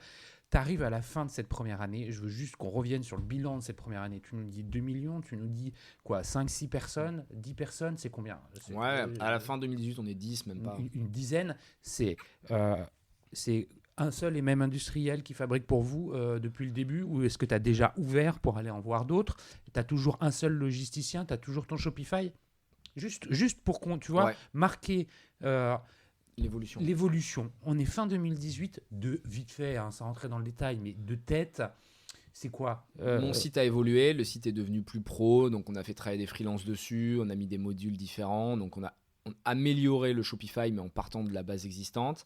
Donc amélioration de l'UX. Amélioration de l'UX, hyper important pour la transformation et compagnie, parce que moi quand j'ai fait ça, j'avais aucune idée, tu vois, de comment faire un beau parcours client, etc. Copacker, on en a des nouveaux parce qu'on fait de nouveaux produits, donc on s'est mis au bar, donc il nous faut un copacker qui fait des bars. Donc là j'essaie de dispatcher mes commandes parce que je veux pas être dépendant d'un seul mec. Logisticien, on a changé parce qu'on est en froid avec notre premier logisticien qui en gros n'est plus capable de suivre notre rythme. Donc c'est un conseil que je donne à tout le monde. Attention logisticiens qui font signer des contrats la plupart du temps sur 3 ans, sauf qu'un logisticien qui est adapté au début n'est pas forcément adapté quelques mois après. Donc lui, il est incapable de suivre la croissance et il fait de la merde. C'est-à-dire que même quand tu es censé externaliser à des gens qui sont des professionnels, bon bah ils sont pas forcément bons quoi. Et c'est quelque chose qu'il faut expliquer. Et je vais pas donner leur nom pour pas les pourrir, mais s'il y en a qui veulent leur nom, qui m'envoient des messages privés, je leur conseillerai les bons logisticiens à Paris ou en Ile-de-France. Donc il faut être capable de bouger vite et de pas. En fait, quand tu délègues, c'est hyper important de déléguer parce que si tu délègues pas, tu meurs, tu fais un burn-out et t'imploses littéralement. Mais c'est pas parce que tu délègues que tu ne dois pas suivre. Parce que si tu délègues, bah tu sais pas sur qui tu tombes et tu peux tomber sur un mec qui maîtrise pas bien son taf ou qui est pas forcément le meilleur. Donc il faut suivre, il faut regarder, il faut challenger, il faut regarder les KPI, c'est vital. Et donc voilà, on va continuer à faire évoluer cette offre en industrialisant au maximum, en automatisant un maximum de process. Mais c'est clair qu'il faut se réinventer tous les 3 mois parce que tous les 3 mois on change d'échelle. Donc, tu as un nouveau logisticien à fin 2018, un Shopify qui est plus performant. Tu as levé un peu plus de 3 millions sur l'année. Tu as une base client. Tu as un outil CRM? Ouais, au début, on utilise les classiques Mailchimp Automation et compagnie qui sont liés à Shopify. Mais très rapidement, on va changer parce que c'est... Tu passes sur quoi? On passe sur MR6. MR6, on passe sur MR6, mais qui est très gros et pas hyper réactif pour le coup. Et après, on rechange pour aller sur Actito. Enfin, tu vois, il y a vraiment des étapes constantes. D'apprentissage. Fin 2018, c'est il y a un peu plus d'1 an. Là, on enregistre, on est début février 2020. Qu'est-ce qui se passe en 2019? 2019, ultra croissance. Donc là, on parle d'ultra croissance. Au début, disons que oui, tu as des métriques folles parce que c'est le début. Donc tu fais 50 000 euros le premier mois, puis 100 000 le deuxième, puis 200 000. Donc c'est impressionnant parce que tu fais x2, mais ça reste des montants, on va dire, raisonnables. Le truc, c'est qu'en 2019, on commence à parler en millions d'euros. Et là, tu ne maîtrises plus rien, c'est-à-dire que ça part en sucette. Mais avec en fait cette formule magique qui est toujours appliquée, enfin qui est pas si magique, et toujours pareil. c'est-à-dire de l'acquisition, du repeat business, un parcours client fluidifié, donc un taux de conversion qui est bon, c'est la maîtrise des réseaux sociaux, des messages, le marketing de plus en plus performant. C'est exactement ça.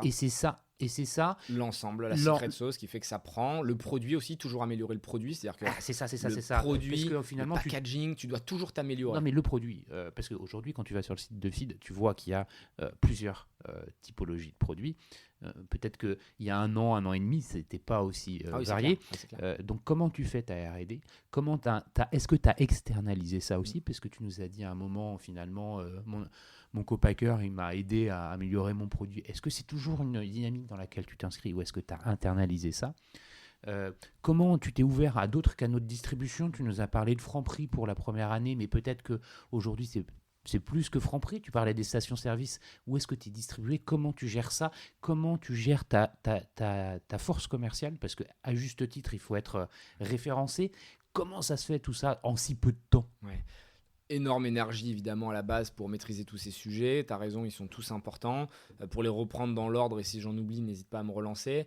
Offline, effectivement, on active tous nos réseaux. Je recrute un directeur sales, Nicolas, qui vient de Coca-Cola, qui a un bon profil, mec qui vient de HEC, mais pour le coup, tu vois, pas le HEC bullshit qui se la branle, un mec qui va mettre les mains dedans et qui est vraiment smart.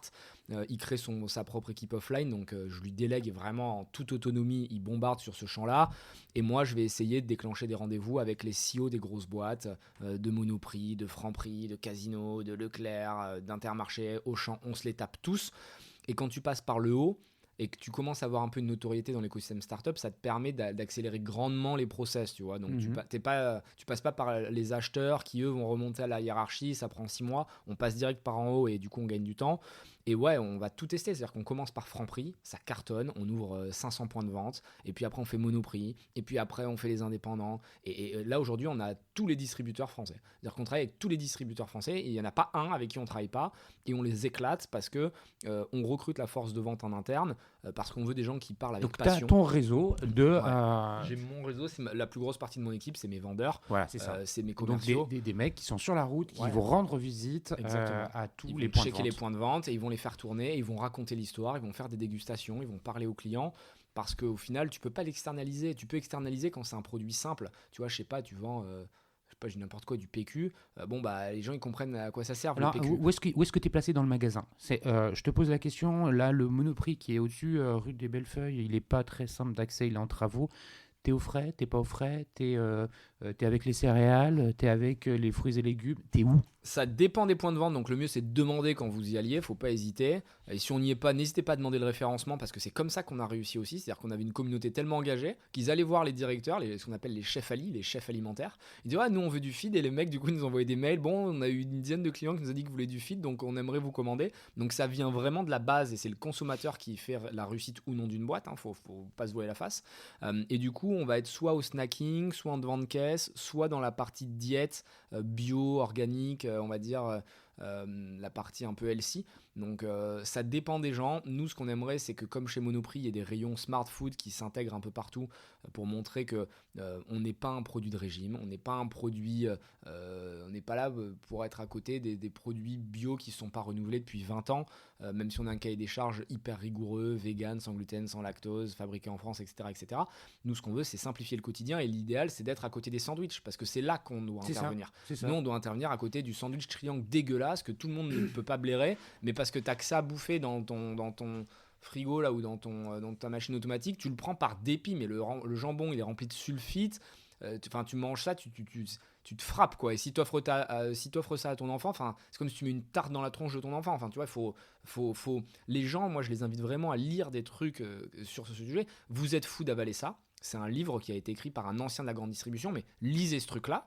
Et puis après, on verra si vous continuez à faire vos courses. Mais vous allez voir des histoires de fous. Et donc, on va revenir sur deux secondes sur les produits et la gamme qui s'est étendue. Et puis après, on enchaînera sur c'est quoi Feed en 2020. Les réseaux de distribution, là, tu as cité tous les grands. Quand je t'entends en parler, je me dis, mais attends, est-ce qu'il est distribué chez Decat? Alors Decat, on Parce que discute avec eux, mais je me dis quelque part, les sportifs, euh, c'est aussi un segment de ta clientèle. ouais, carrément. Le mec qui part en montagne, tu parlais tout à l'heure au ski, sur son télésiège, en train de boire son feed, parce que c'est plus simple que de bouffer un sandwich qui est à moitié congelé, écrasé dans son sac à dos. Et que ça évite de mettre 25 balles dans une barquette de frites toute grasse là-haut. Ça veut dire que le monde du sport, on pense à ceux qui font des trails, tu vois, il y a plein de sports d'endurance qui sont, à mon avis, demandeurs, qui ont Bien un sûr. besoin autour de cette typologie de produits. C'est une autre façon de distribuer. Est-ce que où, tu vois, et je cite Decathlon, je pourrais citer Alltrix Ouais, ou Sport, EcoSport, ou le Vieux Campeur, ou le des Vieux trucs comme ça. Campeur. Bien sûr, on les a adressés. On a créé un pôle out of home, c'est hors domicile, quoi, en gros. C'est-à-dire qu'on a 2-3 personnes dans l'équipe qui ne sont là que pour aller déclencher du B2B en direct. Ça va être dans les salles de sport, dans les magasins que tu as cités, dans des compétitions ou dans des ultra-trails, dans des coworking, dans des pharmacies. L'objectif, c'est vraiment de mettre le produit dans un maximum de points de vente pour augmenter le nombre de points de contact avec le consommateur et lui simplifier l'accès au produit. En fait, à part si tu as le meilleur produit de l'univers et que c'est exceptionnel, les gens vont faire 100 km pour aller le chercher, à ma connaissance, ça n'existe pas. Le consommateur, il va pas faire un effort démesuré pour acheter son produit, quoi. Donc il faut que tu lui simplifies la vie, il faut que tu puisses lui mettre dans la main facilement. Et c'est là où le rôle de la startup, c'est de démocratiser le produit et de réussir à le foutre partout. Et alors justement, pour pouvoir réussir à le foutre partout, c'est-à-dire que quand tu pars mass market, au début, tu es sur les early adopters, puis après les copains des early adopters. Bon, il y a une stratégie industrielle, marketing qui s'enclenche pour pouvoir parler au mass market. Et là, peut-être, c'est une question, tu rentres dans des stratégies marketing éprouvées de grandes distrib, de gros alimentaires, moins en mode gros hacking, mais plus organisé. Ouais. Est-ce que c'est une étape vers laquelle tu te diriges qui serait quelque part normale, logique et incontournable ou pas? Tu es obligé à un moment de structurer tes process, mais tu dois garder de la flexibilité, de l'agilité que les grands n'ont pas, parce que si tu les copies, tu deviens comme eux. Et si tu deviens comme eux, ils gagneront parce qu'ils ont plus de moyens que toi, plus de ressources que toi.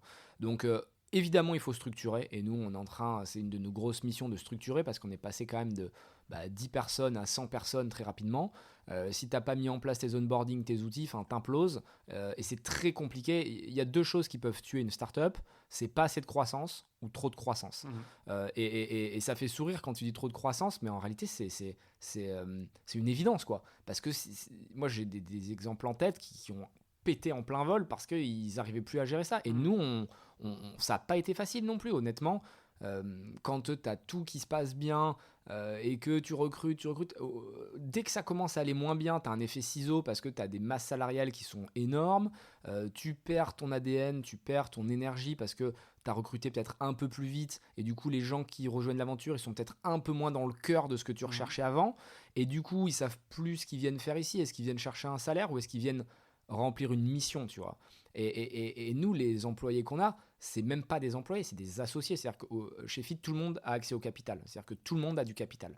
Tu rentres chez FID, à partir du moment où tu es en CDI, tu as du capital. Tu as entre 1 an et demi et 2 ans de salaire en BSPCE, donc en part de la société. Ce qui est énorme. Personne ne fait ça. C'est énorme. Énorme. Et d'ailleurs, ça me fait penser à ce que tu dis. Première année de lancement, tu lèves 3 millions. Deuxième année, tu relèves encore 15 millions, ouais. 15 millions. Avec Alven, cette fois-ci. Avec Alven. Tu structures, c'est en 2018, tu structures, tu commences à avoir des process organisés.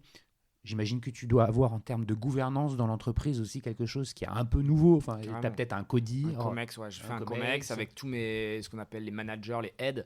C'est-à-dire que j'ai les heads, j'ai head offline, head online, head marketing branding, head of opération et CTO.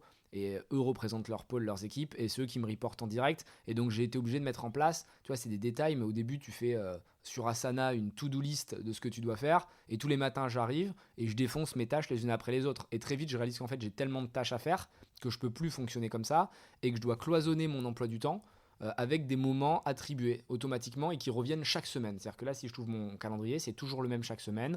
Le matin, c'est travail perso, donc je fais mes tâches à moi. Le lundi après-midi, j'ai des réseaux one-to-one avec mes aides, donc je rencontre pendant 1 heure les 5 aides. Le mardi après-midi, c'est meeting slot où l'équipe peut me bombarder des rendez-vous et m'imposer des rendez-vous automatiquement en les invitant dans mon calendrier. Le mercredi après-midi, je rencontre l'équipe. Donc là, toute l'équipe peut me caler des one-to-one pendant une demi-heure. Le jeudi après-midi, c'est meeting slot. Et le vendredi, c'est autre chose parce qu'on a le COMEX. Et si tu veux, on est obligé d'organiser notre process de telle sorte que les gens savent à quel moment ils peuvent me déclencher. Moi, je sais à quel moment je peux les déclencher. Et on fluidifie au maximum nos opérations en mettant en place à la fois des outils qui sont IT, mais aussi des habitudes de travail qui sont différentes. Donc, encore une fois, la flexibilité, l'agilité, la capacité d'adaptation font que tu arrives à t'adapter, et on a effectivement des reportings qui sont de plus en plus lourds à envoyer au fond. On doit aussi faire des comités stratégiques avec les fonds pour leur reporter. Donc tu as un DAF à mon avis on a un CFO en fait qui est devenu COO depuis, Romain, qui vraiment m'allège tout ce qui est Excel et compagnie, parce qu'il faut en livrer un paquet au fonds d'investissement, et moi c'est pas ce que j'aime, tu vois. Moi passer 4 heures pour faire un Excel pour savoir combien je vais faire en 2030, si tu veux, j'en ai rien à foutre. Donc Romain le fait très bien. Moi je suis là pour mettre de l'énergie à un moment T et faire en sorte qu'on fasse du mieux qu'on peut, tu vois. Très clairement, moi mon métier il est là. Je dois pousser tout le monde au maximum, je dois presque être un coach, un support pour l'équipe, et faire en sorte qu'ils soient dans les meilleures dispositions. Tu finis 2018, non 2020, 2019 pardon, c'est la deuxième année, c'est ça, 2019. T'as quoi comme niveau de chiffre d'affaires, tu le dis ou pas? Ouais, c'est la dernière année sur laquelle on communique, on fait 10 millions, donc on passe de 2 à 10, donc tu vois, c'est quand même violent. 10 millions de chiffre d'affaires, on a levé 15 millions, là ça rigole plus du tout, on est passé à 80-90 personnes, ça devient international, on ouvre des pays. C'est quoi alors? Non, voilà, aujourd'hui on est en 2020, c'est quoi ta feuille de route pour 2020? C'est quoi FID en 2020? C'est de dire je vais faire encore x5 de chiffre d'affaires. Si oui, comment? Puisqu'il y a un moment, il va falloir casser les codes peut-être ou aller chercher des marchés extérieurs. Tu as commencé à parler de l'international. C'est quoi FID en 2020? C'est quoi les objectifs? 2020, je dirais que c'est l'année de la maturité, même si c'est assez jeune parce que ça fait que 3 ans qu'on a lancé le projet. Notre principale mission, c'est de bien raconter l'histoire.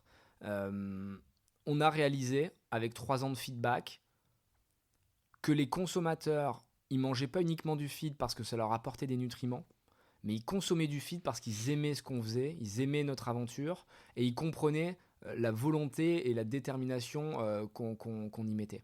C'est-à-dire qu'au début, on cherchait des arguments marketing qui n'étaient pas forcément authentiques. C'est-à-dire qu'on disait, bah oui, on vous fait un repas parce qu'on a envie de vous simplifier la vie, machin, ce qui est vrai. Mais on n'allait pas plus loin. Tu vois, on était une boîte produit, on vendait des bars et des boissons. Et petit à petit, on s'est libéré, et je parle pour ma part, donc c'est ma responsabilité, c'était mon erreur. On a commencé à se libérer dans différents podcasts, dans différentes interviews, en expliquant d'où on venait. Ce que je t'ai raconté tout à l'heure, en mode voilà mon histoire. Et si tu veux, c'est devenu feed un peu presque une revanche contre le déterminisme social. C'est-à-dire qu'au-delà des produits qu'on vendait, j'essayais d'incarner et d'être l'exemple que peu importe les cartes que le destin t'avait données, tu pouvais quand même t'en sortir, tu pouvais quand même réussir. Évidemment, pour toi, ça allait être plus dur parce que tes parents n'allaient pas t'aider, parce que tu n'avais pas fait des grandes écoles, parce que tu parlais pas 4 langues, parce que tu n'avais pas de l'argent. Mais ta volonté et l'énergie que tu avais accumulée depuis ta jeunesse et tes frustrations sont une chance exceptionnelle qui te permettront de dépasser tous ces fils d'eux, ces enfants qui ont toujours eu une cuillère en argent dans la bouche depuis leur naissance. Et du coup, y a des gens qui nous ont soutenus, qui nous ont poussés.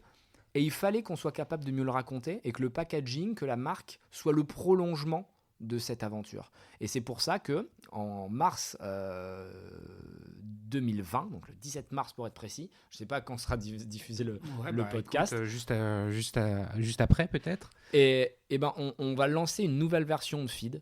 Et on va tout changer. On va changer nos recettes, on va changer nos packaging, on va changer nos communications, on va changer notre impact sur l'écologie. On va économiser 250 tonnes de CO2 par an parce qu'on va couper nos bouteilles plastiques, parce qu'on n'avait plus envie de vendre des bouteilles plastiques. On va utiliser que des sachets unitaires et des emballages pour les bars et compagnie qui seront en papier recyclé et recyclable, de telle sorte qu'on aura zéro impact sur l'environnement. Et tout ça, ça vient en fait des consommateurs. Et c'est ce que je dis depuis le début du podcast, parce que c'est le feedback qui a toujours raison. Et là, en 3 ans, on a accumulé assez de retours pour savoir que les gens sont contents de ce qu'on a fait, ils sont satisfaits des produits, mais on doit aller plus loin que ça. Et si on veut inspirer et devenir une marque générationnelle, c'est-à-dire si on veut devenir une marque forte des années 2020, il faut qu'on raconte quelque chose qui dépasse nos produits.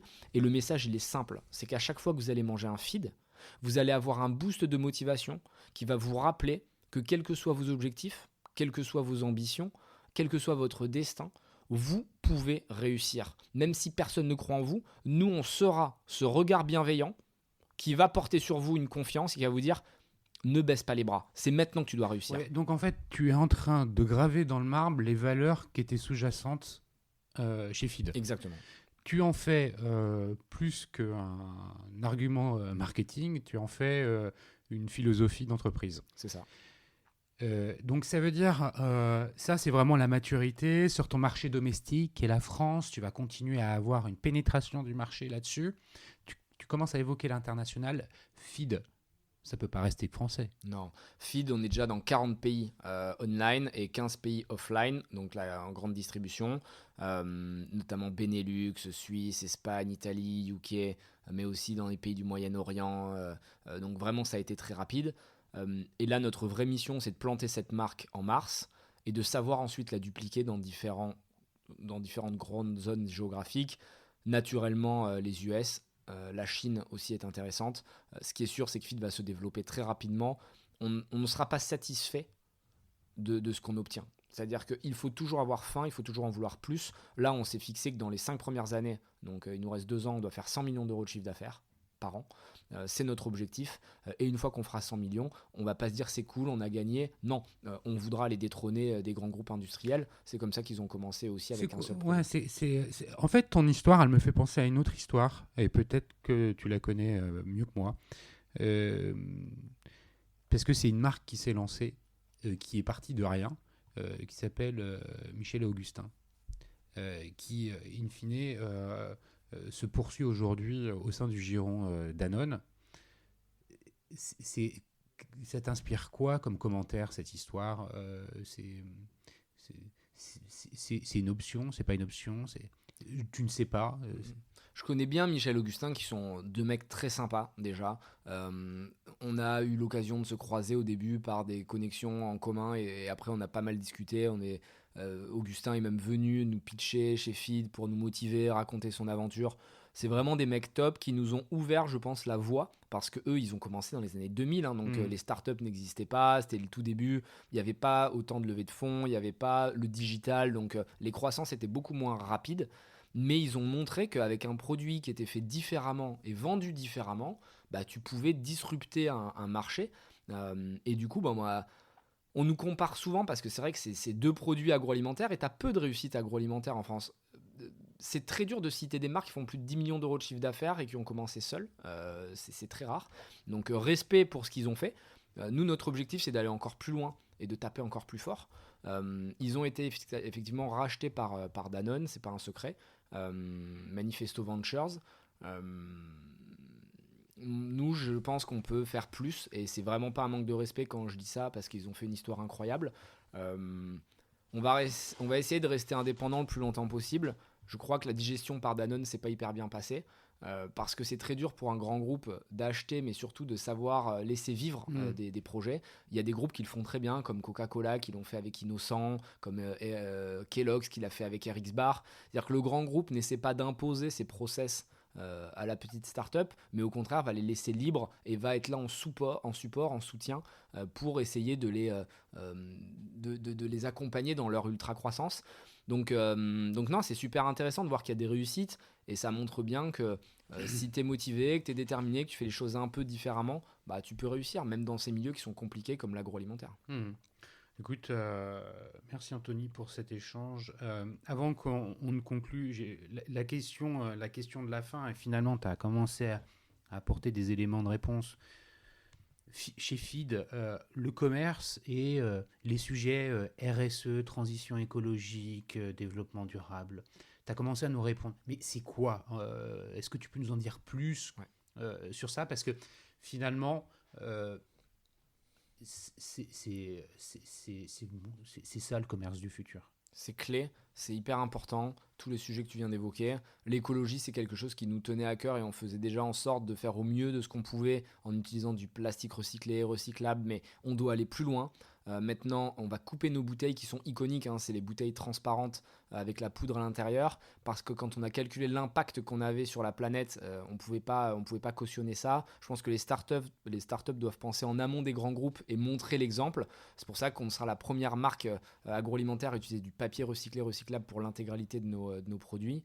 On va continuer à faire du mieux qu'on peut. Nos cartons deviennent imprime vert, c'est-à-dire que avec de l'encre responsable, à chaque fois qu'on va couper un arbre pour faire un carton, on va en replanter un. On veut vraiment avoir un T'as impact. un bilan carbone pour ton entreprise? Ouais, je l'ai pas en tête, mais ce que je sais, c'est qu'avec la nouvelle marque, on va économiser l'équivalent de 40 tours d'avion de la planète en 2020 parce qu'on coupe nos bouteilles plastiques. Donc, malgré la croissance. Malgré la croissance qui est colossale. Donc c'est incroyable. Et on est super fiers de ça parce qu'on doit montrer l'exemple et on va continuer à essayer de faire mieux. Et pareil pour tout ce qui est social, sociétal, je pense qu'une société ne peut plus se permettre de ne pas avoir d'impact à ce niveau-là. Et nous, c'est pour ça qu'on a créé une fondation qui s'appelle Feedback, où on va donner 1% de notre chiffre d'affaires chaque année. Et on le fait depuis l'année dernière, même si on n'a pas communiqué dessus parce qu'on veut que ce soit hyper authentique et que ça ne fasse pas marketing. Et on va aider des jeunes comme moi qui étaient destinés à échouer, dont tout le monde étaient persuadés qu'ils n'avaient aucun intérêt à continuer à vivre pour grossir le trait, et on va les aider dans leurs projets. L'idée, c'est de rencontrer des jeunes qui ont envie de faire mentir leur destin et qui rêvent grand, peu importe leur domaine. Ça peut être des entrepreneurs, ça peut être des gens qui veulent sauver la planète, des gens qui veulent devenir des sportifs, des musiciens. On va les accompagner, on va leur donner de l'argent, on va leur payer des coachs. Et on a des histoires humaines incroyables. Et ça me permet à moi aussi de me remettre en question et de me dire, attention Anthony, ne deviens pas un blaireau, ne deviens pas ce que tu détestes, un mec pédant qui pète plus haut que son cul, parce qu'il faut que tu restes connecté au sol. Et quand je vois des projets qui sont encore dans la souffrance, ça me rappelle d'où je viens et ça me rappelle que je ne dois pas oublier en fait mon passé, parce que c'est mon passé qui est structurant. Et du coup, je suis à la fois ravi de les aider pour eux, mais c'est aussi parfaitement égoïste si je suis sincère, parce que ça me permet de me rappeler qui je suis, d'où je viens, et de voir qu'il y a des gens qui souffrent beaucoup, et qu'il y a peut-être un prochain Anthony Bourbon qui est en train de naître et qui va venir m'éclater parce qu'il aura encore plus de vengeance à prendre. Donc il faut que je reste pas dans la souffrance, c'est un grand mot, mais au moins dans la capacité... Dans une forme de réalité. De réalité et comprendre le peuple. Et quand je dis le peuple, j'en fais partie vraiment, donc c'est pas méchant, mais comprendre la masse, parce que c'est la masse qui a besoin de solutions, et c'est à cette masse qu'il faut fournir des solutions, et c'est le rôle d'une start-up de créer ces solutions. Bah écoute, c'est un super message de conclusion. Tu l'as dit pendant l'entretien, je pense que si on veut te suivre, c'est sur LinkedIn principalement. Ouais. C'est là où on peut avoir des liens facilement, comme finalement c'est le cas avec tous les invités de ce podcast. Merci Anthony, merci sincèrement de la qualité, de la sincérité, de la profondeur de cet échange. Merci à vous tous qui écoutez les Digital Doers. Vous êtes toujours de plus en plus nombreux. N'hésitez pas à bien noter ce podcast et puis à le partager autour de vous. C'est comme ça que les podcasts se font connaître. Si vous souhaitez rentrer en contact avec moi, vous pouvez le faire au travers du site lesdigitaldoers.com et de me faire parvenir votre message. Je vous répondrai. Merci beaucoup et à bientôt. Au revoir.